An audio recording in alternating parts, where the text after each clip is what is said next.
عرض سخن به یکی از حرکت‌های بدخشان زبان وخانی. سر تا سری زور زن کلی جای köked narzan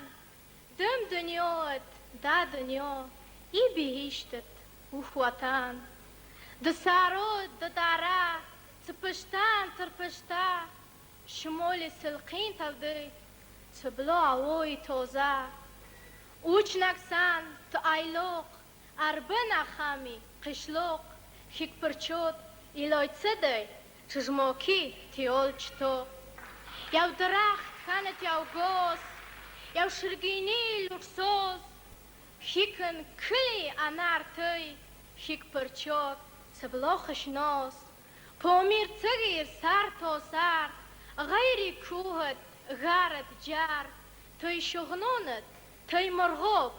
واخون يا وجون جگار